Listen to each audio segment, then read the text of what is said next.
And as soon as they wore that and turned up, it set a vibe. Like it definitely got a few people offside, which I loved. You know, you've got this sort of competitiveness and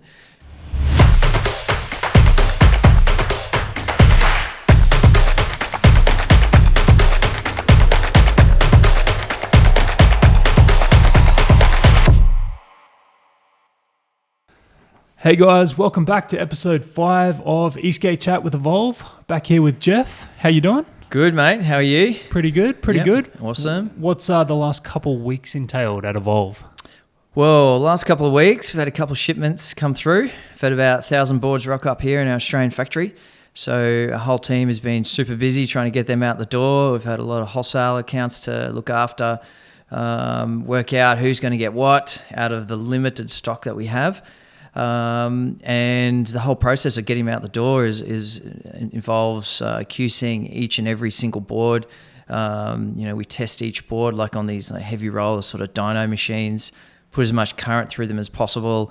Once we do that, making sure that they're nice and smooth and everything's okay, then check all the belts, making sure they're tight and perfect tension, trucks aren't too loose, and all the board's clean, all the surface treatment's all right. So we just want to make sure that when whatever box we send out, when the customer opens it, it's good. It looks clean and they're wowed. So that's really important. Yeah. So yeah, and we had Australia Day a couple of days ago, and the whole team was off. So obviously, when we come back, we're very busy. Cool. For those people watching on YouTube, we'll chuck up some B-roll over the top so they can actually see what those dyno rollers look like and all those sort of things. For anyone on the Spotify or Apple, you can jump onto YouTube and actually watch it all as well.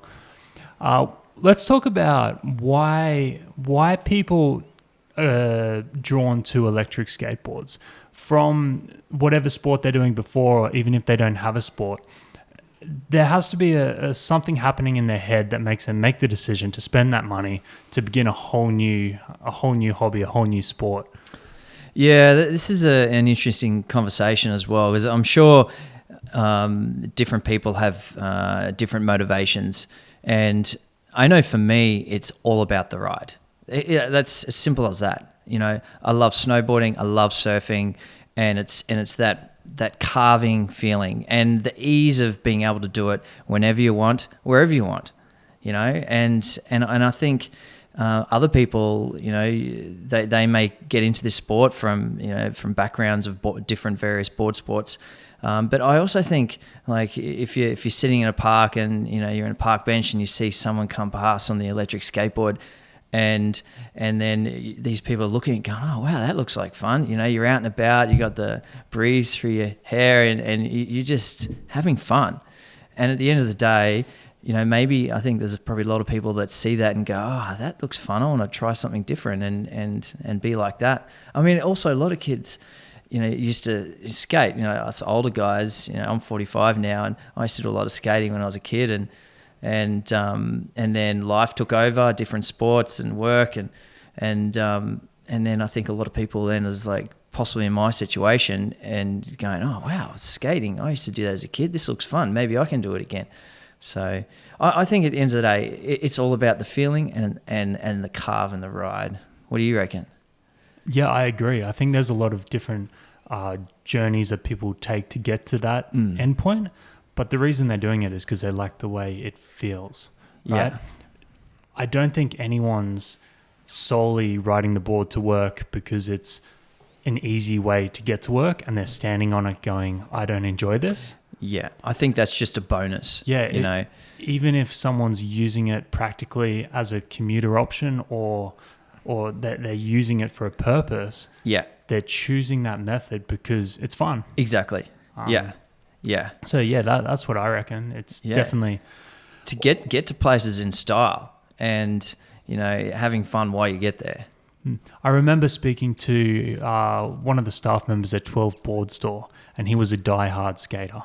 And he said when the electric skateboards first came on the scene, he wasn't a fan. He was very traditional in his thoughts, didn't like them. And it took him a while seeing the product going out of the store, talking to customers, before he realized this isn't necessarily competition for the skateboard, it's competition for the car. Yeah. And I would rather be on some form of skateboard than sitting in traffic on a bus or on a tram or something like that. Yeah, yeah. So it took him a minute to perceive the electric skateboardings differently. But even someone like that has now come around and he loves it and he can experience that skate style in a whole new way. Yeah, I totally agree. And, there's so many different ways you can use the board, whether you just want to shred, whether you just want to cruise and, just go along the beach footpath, or you want to go down the shops and then, you combine that fun and travel at the same time, it's pretty cool. With the online community, we've spoken about it before. It's a central hub, I guess, for riders to communicate with one another. Yeah, it's certainly, exactly. And there's so many different, groups out there now. There's general eSKATEs, there's sort of brand orientated ones. And yeah, it's a great place for people to meet other people, share common ground, different tips or tricks, just general discussions, organized group rides. It's certainly evolved over the years, that's for sure. I think it's a good place to see that shared passion, because when people start talking about what they're doing, you can see that it's all about the ride. Yeah. And people can agree with one another and say, hey, I do that the same way. I'm doing it like this. You should try that. And sharing the stoke to more people is a super cool thing about what online is. Definitely. The side effect of being on the internet is that you also have these people that sometimes lose track of why they're there. Right? We all see that. Everyone knows what we're talking about. Yeah, definitely. Certain people have different passions, and there's been plenty of times in these groups, especially as they get bigger and bigger, there's so many different personalities and motivations about eSKATE, and there's discussions can get heated sometimes. We've all seen that, but at the end of the day, I just keep thinking, let's talk more ride. That's it. It's all about the ride, and the feeling you get in the common ground of just having fun. And I think we can never lose sight on that. We need to be focusing on how rad the carve is and why we do it.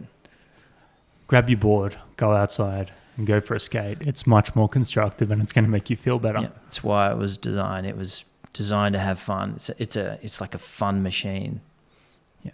When you're looking on these groups and you're seeing people that we don't really know riding the product and they're pushing boundaries of what the boards were designed for, I guess, or what you thought could be done on an electric skateboard, is there any things that you've seen that have made you go, oh, wow, that's cool? Oh, yeah. There's some serious riders out there, and some guys that they bring their style to the product, possibly from another genre, from another sport that they really love. And that could be skate, could be longboarding, could be surfing, or even snowboarding.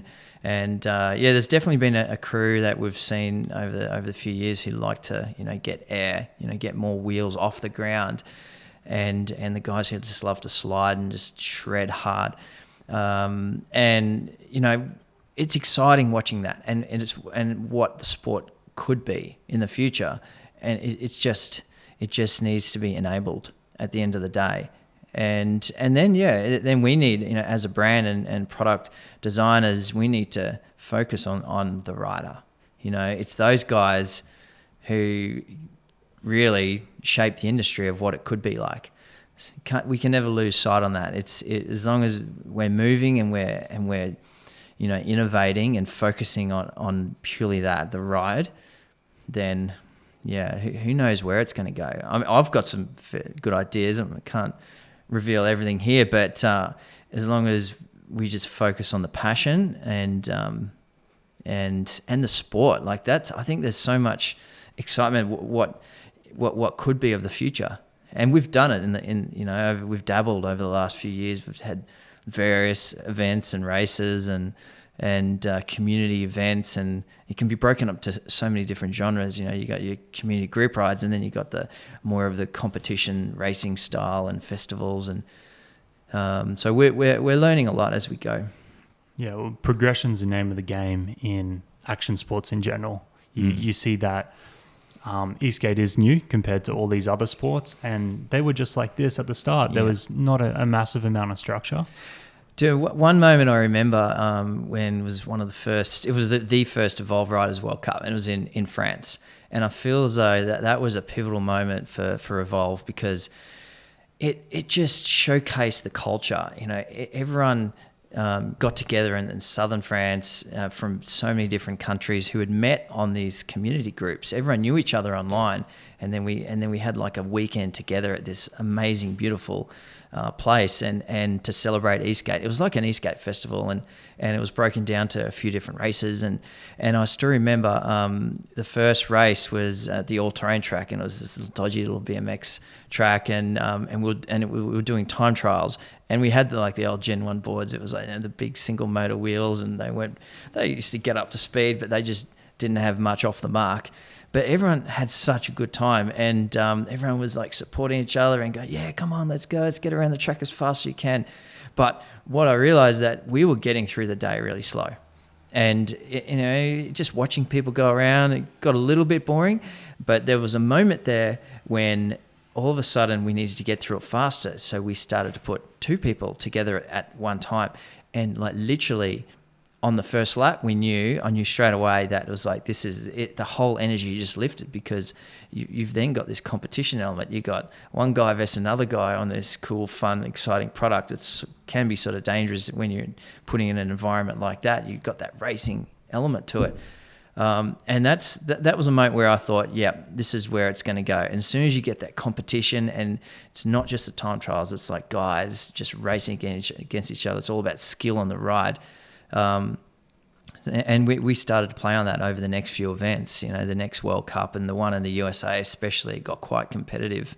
And it wasn't about time trials. These guys were going, really hard against each other. And so I think this is definitely a future. And it could go so many different ways, and we could make it so much bigger and so much better. We've got some ideas ahead. The latest competition we did was in late 2019, the UK Open.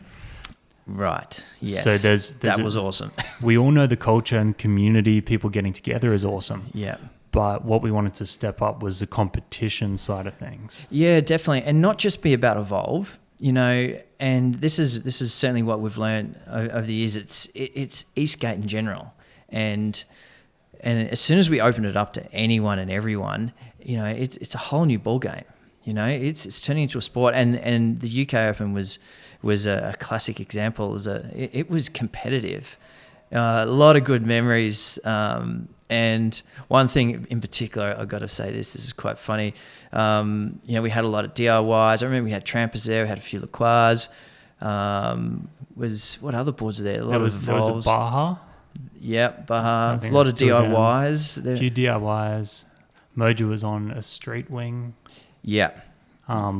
He was.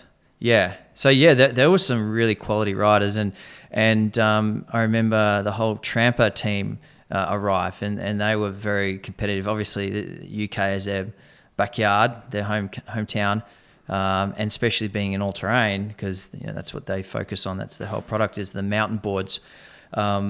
And when these guys rocked up, the whole team, they had all these shirts. They made specific shirts. It was like the UK domination tour or something. And it was brilliant. These guys rocked up and was like, yeah, we're going to kick everyone's ass. And as soon as they wore that and turned up, it set a vibe. Like, it definitely got a few people offside, which I loved. You've got this sort of competitiveness and rivalry. And I could certainly see heaps of that happening in the future between, countries and team riders and just, personalities within the sport. But yeah, it was such a fun race. And, again, another thing that we learnt, we're trying to promote eSKATE, trying to promote the sport. And I felt as though at the UK Open was a very pivotal moment in that. Especially when we got through all the preliminaries and then we got to the final series and we got the 20 best riders finally made it through, and then it's like, okay, we know this is going to step it up like tenfold, and I remember once we announced all the finals, we had a music change. We had like 10 minutes and everyone got ready, and then we put on Rage Against the Machine, and it was just the perfect setting for it. The music was blaring. We had everyone was surrounding the track watching it, and you had the best riders, and there was this electric energy. And the next sort of 5 races after that, it was so exciting to watch, and the whole winner was just the whole sport. That's what I think won it, and when it came down to that last final, man, it was nail biting. Everyone was just screaming and yelling, and anyone could have won it at the end of the day. Everyone was able to align themselves with someone they wanted to win. And that's what sort of created the atmosphere. It's like watching a sport and you have a team. Yeah. Right? So there was the Tramper boys going for the Tramper boys. Yeah. There was people going for Mojo because he's big in the eSKATE community. Yeah. Then there was the Evolve crew wanting Evolve to win. Yeah. And that whole atmosphere, it had a tension. Everyone was like truly waiting for this race. Yeah, you could feel it. Yeah. Everyone was on edge, but excited, and just that mix of ingredients was the winner at the end of the day, and just seeing that develop. And another good one too is, I know when we had the Evolve USA World Cup over there, and we had the wildcard race, and it was the same thing. There was anyone on this K2 track, K1 I think it was, Speedway, is a go-kart track, and there was a bunch of different boards, and again that changed the whole atmosphere. And I remember the last race, same thing. You had the Stooge guys there, their boards just insanely powerful, but obviously the track wasn't perfectly suited for them because they couldn't wind out, so that suited our boards a little bit better. So then it came down to about the riding styles, but man, it was competitive. Like everyone wanted Evolve to win, but then there was all the DIY guys, and so I think more of this is going to shape the future, and especially when we get better riders coming through the ranks. I think it's going to be exciting to watch as the riding steps up, and then people might not come to the events, but once they're seeing that footage and they're correlating it to like, oh man, this thing is crazy. Like I want to get involved in this because of the craziness. That'd be super cool. Yeah. Off the back of the UK Open, we had some pretty big plans for the 2020 World Cup. Obviously, things happened with the world. Yeah, disappointing for everyone. But that was going to follow, I guess, a similar structure. We wanted to include street as well because our boards obviously come in all-terrain and street. Yeah. So we think it's important to have those two disciplines. Yeah, definitely. And the street track should be the street riders, because we all know like those street wheels requires a whole new sort of level of skill, and that they can drift, they can slide. And I think that's how it should be. We do the street race, not have the all-terrain wheels on it, and then you get, those riders will shine. We had big plans. We had some great locations. There's going to be another indoor AT track style, like what we did at the UK Open, but on steroids. And we really wanted to get general eSKATE in conjunction with the Evolve community. So we didn't want to just segregate. We wanted to include. So that's definitely going to be the future. It's got to be all eSKATE, and we need to also celebrate our customers at the same time. In terms of other events that you might like to see, is there anything in particular? Like, I know you used to do time trial events.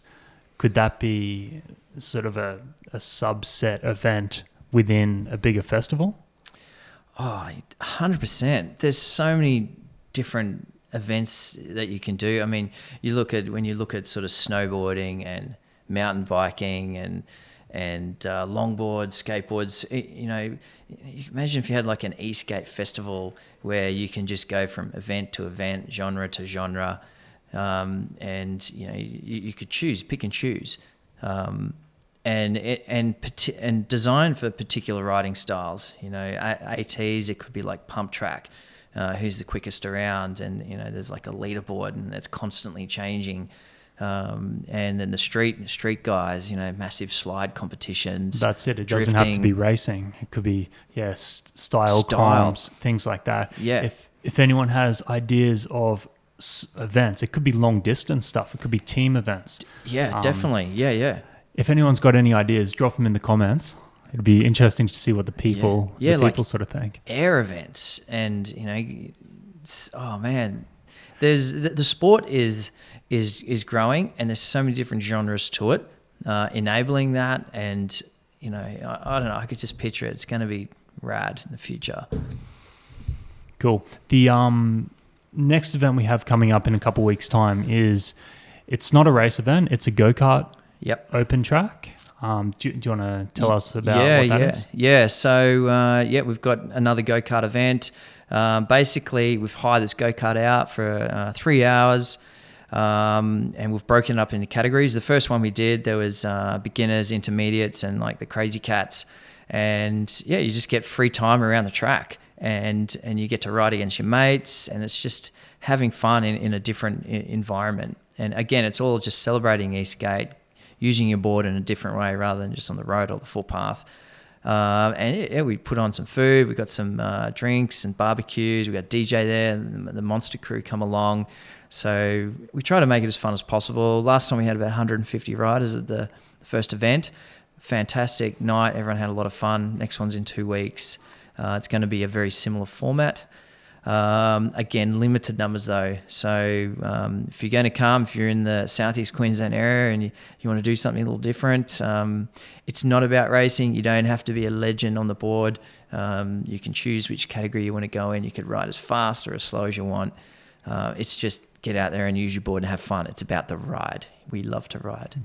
An interesting thing I noticed in the registration was at the very first event, the intermediate category was most of the people. Everyone signed up to intermediate.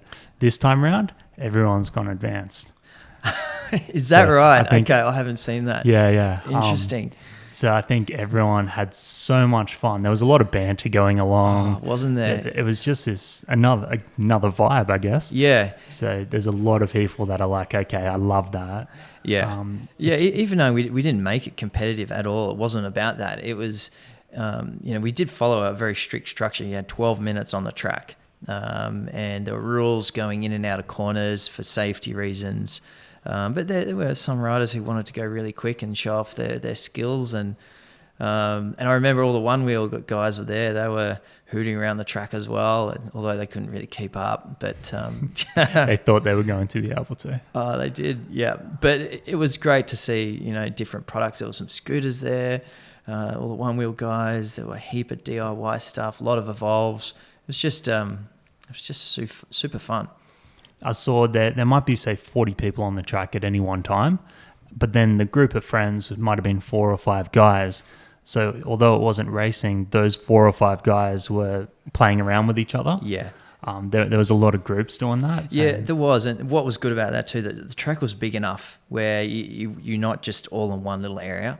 And you get your mates sort of, they could be at one side of the track and these other guys over there. So you could get to race against your guys. I remember I rode every event there. It was so much fun. I remember my back leg was so tired. I was a bit stiff the next day. But there was a lot of competition between me and Tyler.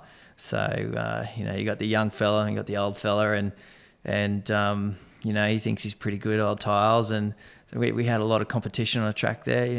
I held my own. I kept up with him, and there's been a lot of banter since, especially about the voltages were getting a bit lower, and I was quicker than him, and he was quicker than me, and it was just so much fun. The format is something we first actually did over in the UK. Because we try to have an event that helped them in winter. It's cold and wet. We wanted an indoor go-kart track to get the community together when they can't actually ride.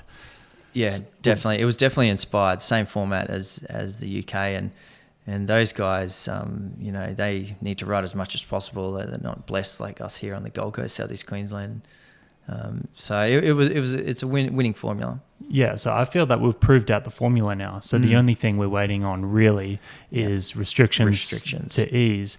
And then we'll be able to bring this event all over the world. Places in Europe, I know they already do that in New York, Cali, Chicago, all through. And I think those sort of events, when a brand's the one taking control, saying, hey guys, we're going to step it up, the whole electric community is going to be able to come together and have a common ground reason to get together. And that's only going to accelerate the growth of what's going on. Yeah, definitely. The more places you can ride, in a safe environment, and just to mix things up too, it's different environment. It was, when we first did in the UK, it was we saw it just take off, and that's our plans. When those restrictions open up, we can take this in different spots. Sooner the better. Like, fingers crossed, man. Like, later this year. Fingers crossed. And on that note, that'll probably do us. So please give us a thumbs up on this video. Make sure you're subscribed. If you're on Spotify or Apple, you can leave us a bit of a 5-star review, and that helps us get a bit more widespread. Yeah. Awesome. Thanks, everyone.